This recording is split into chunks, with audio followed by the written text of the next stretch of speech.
Ndabashimiye kandi mbahaye ikaze ku biganiro n'amakuru turi kubagezaho kuri imbonesha kure yanyu na yacu Burundi News TV. Ni amakuru ahejeje kudushikira, turi ku igenekerezo rya 29 Rusama 2024, n'ubundi ni amakuru akomeje kugenda avugwa mu gihugu cy'u Burundi tugiye kugenda twibandaho ndetse tunagarukaho, dore ko igihugu cy'u Burundi ndetse Ntare Rushatsi kabisoye itangazo rikomeye cyane ritanga gasopo ku gihugu cy'u Rwanda gukomeza ngo gushinja igihugu cy'u Burundi yuko kiri gukorana n'umutwe wa FDLR. Rero ni ugasopo gakomeye cyane Evariste Ndayishimiye ndetse n'urongoye igisirikare cy'u Burundi General Prime Niyongabo mwi akete basoye bikomeye cyane n'itangazo riraba igihugu cy'u Rwanda, akaba ari byo tugiye kugarukaho mu buryo bw'idonido. Gasopo ikomeye cyane ku gihugu cy'u Rwanda, ni amakuru akomeye cyane ndetse bikomeje kuba vyakomera ngaha muri imibanire y'ibihugu vyombi. Turabigarukaho mu buryo bw'idonido. Si ivyo vyonyine, turaza no kubabwira aho imigwane igerereye mu buseruko bwa Repubulika Iharanira Demokarasi ya Kongo bikomeje gukomera cane mugabo, dore ko imigwano mu buseruko bwa Repubulika Iharanira Demokarasi ya Kongo noneho biri kuvuga ko Ibrahim Traoré, Kapiteni Ibrahim Traoré agiye kwiyizira ndetse n'abasirikare igihugu cye mu kuba batabara ndetse banatanga ubufasha kwa Antoine Felix Tshisekedi. Nayo makuru yaragezweho ndetse niyo tugiye kugarukaho mu buryo bw'idonido, dore ko biri kuvugwa ku bimenyesha makuru bigiye bitandukanye mu bwiza.com, Maisha DRC Congo, France 24 ndetse n'ibindi binyamakuru bigiye bitandukanye. Munyemerere tuyarambura, ariko mbere yuko tuyarambura eka mbakengurukire inshuti banywanyi bacu mwe mwese mukomeje kubana natwe mu makuru n'ibiganiro turi kubagezaho kuri imbonesha kure yanyu nayo yacu Burundi News TV. Nahandi wasanga amakuru nk'aya, amakuru yibanda muri politique, diplomasi ndetse n'umutekano mu karere k'ibiyaga binini, usibye aho nyine kuri Burundi News TV. Munyemerere rero dutangirane n'ivyaya amakuru n'ubundi ari kugenda avugwa cyane cyane mu gihugu cy'u Burundi. Mu Burundi hamaze iminsi havugwa umutekano mukeya ndetse no Ntare Rushatsi, hakakomeza havugwa amakuru agenda asohoka avuga yuko ngo igihugu cy'u Burundi ngo gifatanya n'umutwe witwaje intwaro wa FDLR. Uyu mutwe wa FDLR akaba ari umutwe ukomoka mu gihugu cy'u Rwanda wahungiye mu buseruko bwa Repubulika Iharanira Demokarasi ya Kongo, aho wasize ukoze jenoside mu Rwanda Mata 1994 muri jenoside yakorewe abatutsi.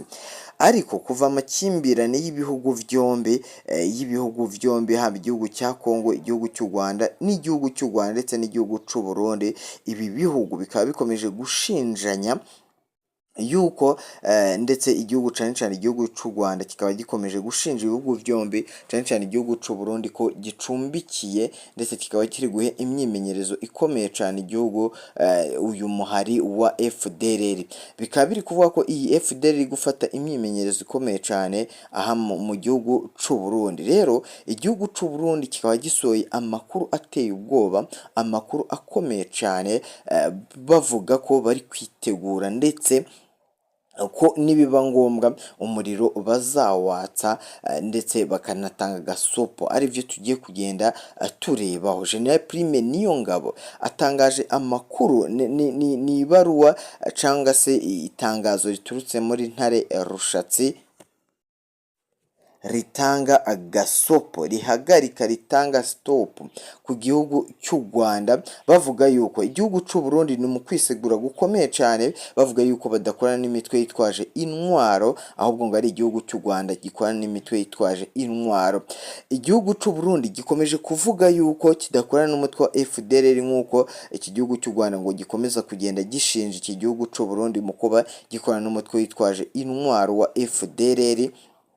Igihugu cy'u Burundi rero kikaba kihejeje no guhakana amakuru ngo yuko ngo gifatanya n'umutwe wa FDL ndetse nuko umutwe wa FDL uri gufatira imyimenyerezo ikomeye cyane mu gihugu cy'u Burundi cyane muri ishamba rya Kibira. Igihugu cy'u Burundi kikaba gihakanye ivyaya makuru General Prime Niyongabo rero akavuga ko igihugu cy'u Rwanda gikomeza ngo ubushotoranyi bukomeye cyane igihugu cy'u Burundi kizawatsa ubwo n'umuriro ndetse n'intambara ikomeye cyane, n'intambara imaze iminsi itari mikeya ivugwa hagati y'igihugu cy'u Rwanda ndetse n'icy'u Burundi. Igihugu cy'u Rwanda kikavuga yuko igihugu cy'u Burundi kiri gufatanya n'igihugu cya Kongo ndetse n'umuhari wa FDL mu kugira bashake uko bahungabanya umutekano w'igihugu cy'u Rwanda, nk'uko igihugu cy'u Rwanda gikomeza kugenda kibitangaza. Iyi gasopo kandi ije nyuma y'uko muri ijoro ryatambutse twari turi ku igenekerezo rya 28 ubwo hamenyekanye amakuru y'uko hari FDL iri kugera mu gihugu cy'u Burundi mu ishamba rya Kibira, biri kuvugwa y'uko ishobora kuba iri no gukorera imyemenyerezo ukomeye cyane mu gihugu cy'u Burundi. Ibi rero igihugu cy'u Burundi kikaba kibihakanye kivuye inyuma ndetse kikanavuga yuko atari byo ngo ahubwo ngo ari ibinyoma biri guhimbwa n'ubutegetsi bwa Kigali.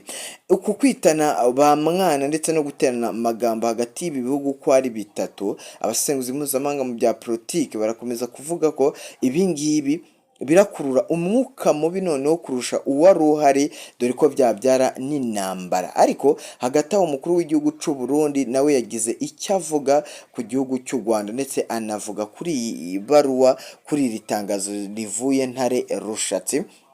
Biravugwa yuko igihugu cy'u Burundi ndetse nk'uko umukuru w'igihugu cy'u Burundi yagiye abigarukaho, yavuze yuko igihugu cy'u Burundi kidakorana n'imitwe yitwaje intwaro nk'umutwe wa FDL nk'uko igihugu cy'u Rwanda ngo gihora gishinja iki gihugu. Yavuze yuko FDL itari mu gihugu cy'u Burundi kandi igihugu cy'u Burundi ngo gikomeje gushotogwa bikomeye cyane, bivanye ngo n'ibintu bikomeje kubera mu gihugu cy'u Burundi, cyane cyane amagrenade akomeza gutegwayo muri Bubanza. Mwarabibonye ibitero byabereyeyo mu burengero bw'u Burundi. Ibi rero umukuru w'igihugu cy'u Burundi akaba bigarutseho muri Ntare Rushatsi, akaba avuze yuko ibi ngibi ari ubushotoranyi ndetse n'abanzi b'igihugu cy'u Burundi bakomeje kuba maso ndetse no kugerageza guhungabanya umutekano w'igihugu cy'u Rwanda. Ni amakuru n'ubundi umukuru w'igihugu cy'u Burundi yakomeje kugenda agarukaho, ubwo yagarutse no ku makuru yagiye atangwa mu ijoro bivugwa yuko FDL mu gihugu cy'u Burundi. Yavuze yuko igihugu cy'u Burundi kitabereyeho mu kwakira imitwe yitwaje intwaro cyangwa se imitwe yitwaje ibigwanisho ndetse n'iyiterabwoba, dore ko umukuru w'igihugu cy'u Burundi mu minsi yaheze aribwo yavuze yuko igihugu cy'u Rwanda gikorana n'imitwe yitwaje intwaro.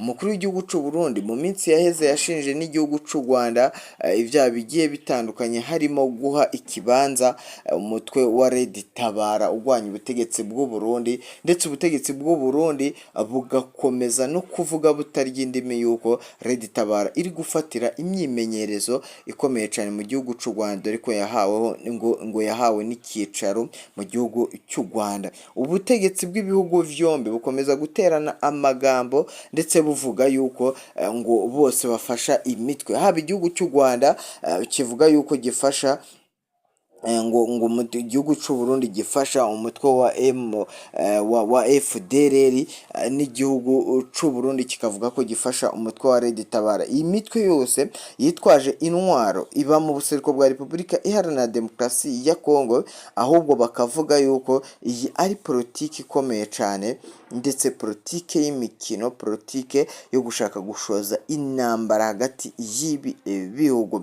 Gusa abasenguzi mpuzamahanga n'abakurikiranira hafi iby'intambara yo mu karere k'ibiyaga bigari baravuga ko ibi bihugu ubwabyo bidafise amashamba yo kugwaniramo, ku bw'ibyo rero bakwinjira ngo mu nzira ya diplomasi, nk'uko abasenguzi ndetse n'abakurikiranira hafi izi ntonganya ndetse n'uko kutumvikana bagenda babitangaza. Baravuga yuko ibihugu bibaye byiza ibihugu byombi byakwinjira mu nzira ya diplomasi, dore ko abatavuga rumwe n'ubutegetsi batangiye gusaba General Major Evariste Ndayishimiye mu kuba yafungura imipaka yugaye ihuza iki gihugu cy'u Rwanda ndetse n'u Burundi. Abangaba rero bakomeza kugenda babigarukaho bavuga ko umwanzuro atari uwo guhita afunga umupaka, dore ko ngo yafunze imibereho y'abanyagihugu, abanyagihugu bahahiraga mu gihugu cy'u Rwanda ndetse n'abanyagihugu b'igihugu cy'u Rwanda bahahiraga mu gihugu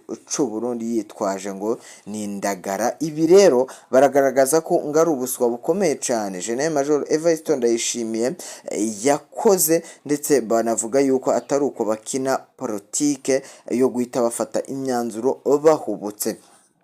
Murabizi ko kandi igihugu ca Kongo n'igihugu c'u Burundi bifatanyije mu bikomeye cyane mu kuba baterana inkunga haba mu vya gisirikare. Bikaba biri kuvuga yuko rero ubutegetsi bwa Kinshasa ngo bushyigikiye leta y'u Burundi igihe cyose ngo yakwifuza kuba yakwihorera ku gihugu cy'u Rwanda, dore ko igihugu c'u Burundi bamwe batangiye kuvuga ko aya matangazo bari gusohora ya buri kanya ngo ari ukujisha gukomeye cyane kugira ngo bakure inkota mu rwubati babe batungura igihugu cy'u Rwanda babe bagitera, dore ko buri kintu cyose kibaye mu gihugu cy'u Burundi, igihugu cy'u Burundi gisohora itangazo kivuga yuko ari igihugu cy'u Rwanda kibirimo ndetse kibifisemo uruhare, cyane cyane nk'amagerenade. Akarorero twafata ni akarorero k'amagerenade yatewe hano mu gisagara ca Bujumbura.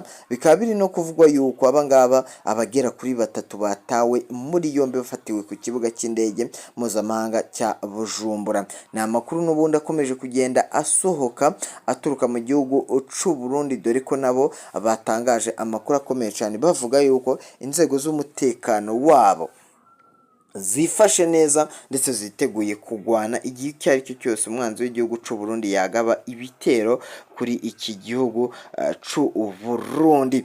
Hari n'andi makuru ari kugenda avugwa ngira ngo nayo tuyarebereho icyarimwe, ari kuvugwa ko imbonerakure mugabo arizo zirinze n'igipolisi arizo zirinze uyu mujyi wa Bujumbura, ngo abasirikare bakaba barakwirakwijwe hirya no mu mashamba hirya y'imipaka ndetse no ku mupaka woza iki gihugu n'ibibanyi byacyo kugira bitegura intambara ndetse bakumire abakomeje kubuza umutekano abanyagihugu. Ibyo ndetse n'iyo ngingo ikomeye cyane umukuru w'igihugu yayifashe igihe Bubanza mu burengero bw'u Burundi habaga ibitero umuhari wa Red Tabara byagiye kumenyekana umaze nk'indwi imwe mu gihugu cy'u Burundi. Ivyo rero byateye impungenge zikomeye cyane ubutegetsi bwa Kinshasa ndetse n'ubutegetsi bw'u Burundi, bituma bafata ingingo nkuru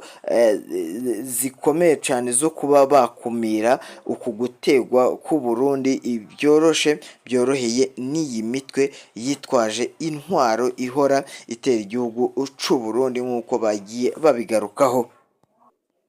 Tujyanirane n'aya makuru ari kuvugwa ibubanza mu burengero bw'u Burundi. Biravugwa ko hari umutama wahohotewe bikomeye cyane agakubitwa ndetse kugeza ubwo byamuviriyemo kuba yajya mu bitaro. Abangaba bamukubise bikaba biri kuvuga ko ari abakenyezi bamuhohoteye bivanye n'uko nyine bari kumwe mu bucuruzi, aho badandazaga mu masoko agiye atandukanye mu mabarabara. Rero ngo sinzi icyo bapfuye, bikaba biri kuvuga ko ngo icyo bapfuye nikigezwe gitangazwa nyine nikigeze kivugwa, ahubwo polisi ikaba bose yabataye muri yombi. Bikaba biri kuvuga ko polisi nk'uko yakomeje kugenda inabitangaza yavuze yuko uwo mutama nanakira azajyanwa mu nzego za polisi kugira abe yasobanura uko byagenze. Polisi nta bintu byinshi yatangaje kuri uku kugwana bagakomeretsa uyu mutama,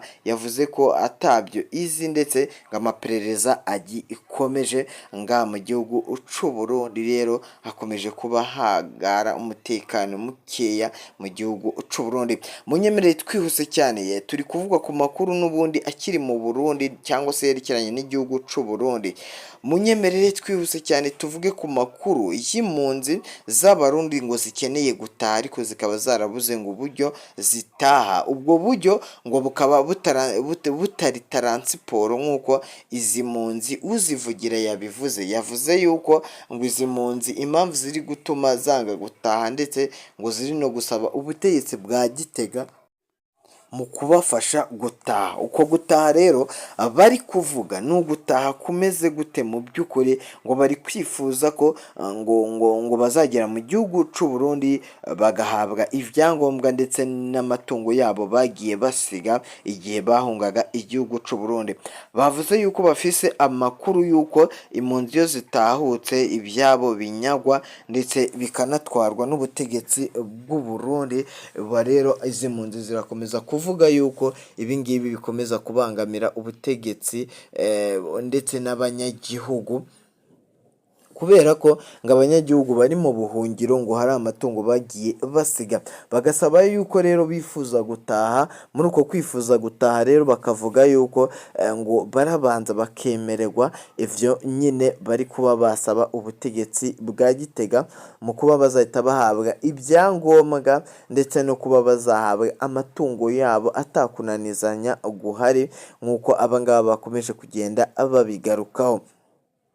Ni amakuru n'ubundi ari kugenda atangwa n'izi mpunzi, ariko hakaba hari n'andi makuru yagiye asorwa na HCR ndetse na Croix Rouge, bavuga yuko impunzi z'abanyetanzania ndetse n'abarundi baherereye mu gihugu cy'u Burundi abangaba bose babayeho nabi. Bakavuga yuko hakwiye ubufasha ku mpunzi z'abarundi, dore ko impunzi z'abarundi zanatangaje yuko ubu ngubu ibifungurwa vyabaye bikeya banabikuyeho hariya mu gihugu cya Tanzania, bakabikuraho bakabaha amahera. Igihugu cya Tanzania ndetse na HCR baratabariza bikomeye cyane izi mpunzi, basaba Human Rights Watch ndetse n'imiryango itabara imbabare mu kuba batabara izi mpunzi z'abarundi zereye mu gihugu cya Tanzania. Ni mu gihe ariko hari hamaze iminsi havugwa ko igihugu cy'u Burundi cyasinyanye amasezerano hagati y'igihugu cy'u Burundi ndetse n'igihugu cya Tanzania mu kureba uko bacyura izi mpunzi zikerekera mu gihugu cy'u Burundi bakomotsemo ku bufatanye bw'ibihugu bibiri. Ariko izi mpunzi zigaragaza kwigaragambya gukomeye cyane ndetse zibitera utwatsi, zivuga ko impunzi mu mategeko agenga impunzi ataha bishaka, ntago ataha ku gahato. Ibi rero ngo nibabikora baraba bari kwica agateka ka zina muntu ndetse no kukatubahiriza agateka ka zina muntu, nk'uko izi mpunzi zagiye zibigarukaho. Ariko mu minsi yaheze nibwo twabonye ko umuvuduko wo gushaka gucyura izi mpunzi ku nguvu vyagiye bicika amazi. Rero HCR bivugwa yuko ku makuru ari kugenda tugeraho ndetse no ku makuru aturuka mu masoko yacu y'ibanga, bikavugwa ko HCR yahise ibuza cyangwa se itanga gasopo ku gihugu cya Tanzania mu gushaka gucyura izi mpunzi ku nguvu. Bavuga yuko rero nta mpunzi zitaha ku nguvu, zitaha ku burenganzira bwazo ndetse nuko nabo babyifuza. Twihuse cyane twerekere mu buseruko bwa Repubulika Iharanira Demokarasi ya Kongo. Ni amakuru akomeje kugenda asohoka, aho biri kuvugwa ko Kapiteni Ibrahim Traore agiye koherereza umunywanyi we nk'uko yabivuze ku rubuga rwe rwa X ingabo zigera kuri 450. Rero ibi ngibi bikaba byaraherewe kera bivugwa ko Ibrahim Traore akaba agiye ngo kohereza iki gisirikare kiwe n'abakomando bakomeye cyane, akaba yijeje ubufatanye bugiye butandukanye mu bya gisirikare ndetse no mu by'ubukungu, ubuhahirane n'ibindi. Ubutegetsi bwa Kinshasa, Antoine Felix Tshisekedi rero mu byishimo bikomeye cyane akaba ngo yishimiye yuko Kapiteni Traore amwizeza ubufatanye igihe icyo ari cyo cyose byabibaye ngombwa ndetse no gushyira hamwe hagati y'ibi bihugu. Ese Kapiteni Traore araza atsinde iyi ntambara? Bamwe rero bakaba batangiye gutanga ibitekerezo byabo bavuga ko Antoine Felix Tshisekedi ahubwo natagabanya uburyo cyari guhuruza amahanga no guteza akavuyo muri Repubulika Iharanira Demokarasi ya Kongo, ivyo ngibyo ariwe urabigwamo ndetse babihomberamo bikomeye cyane, dore ko ngo gukomeza guteza akavuyo no guhamagarira ibihugu byose ku isi atari ko gutsinda intambara, kandi ari we baraza gusahura bakajya bisahurira amabuye y'agaciro bayajyana mu bihugu byabo. Antoine Felix Tshisekedi birakomeye cyane rero ubwo yatangazaga ko ubu noneho ari iherezo rya M23, kubera ko ngo M23 ngo imaze igihe yidegembya, rero ngo iri ari ryo herezo. Benshi bo bakaba batangiye kwibaza batese n'iki kiri kubimutera, nuko Kapiteni Traore araza yatangaje ko arohereza ingabo ze cyangwa se hari ubundi bufasha yaba yabonye. Rero Antoine Felix Tshisekedi akaba n'ubundi akomeje kugenda agaragaza amakuru akomeye cyane yerekeranye n'uyu mutwe wavuga ko nta n'imbaraga ufise, ahubwo ngo utegwa inkunga n'igihugu cy'u Rwanda, aricyo gituma uyu mutwe ukomera. Munyemerere rero mbashimire ko twabanye muri aya makuru yaragezweho. Mwakoze kubana natwe, ciao ciao.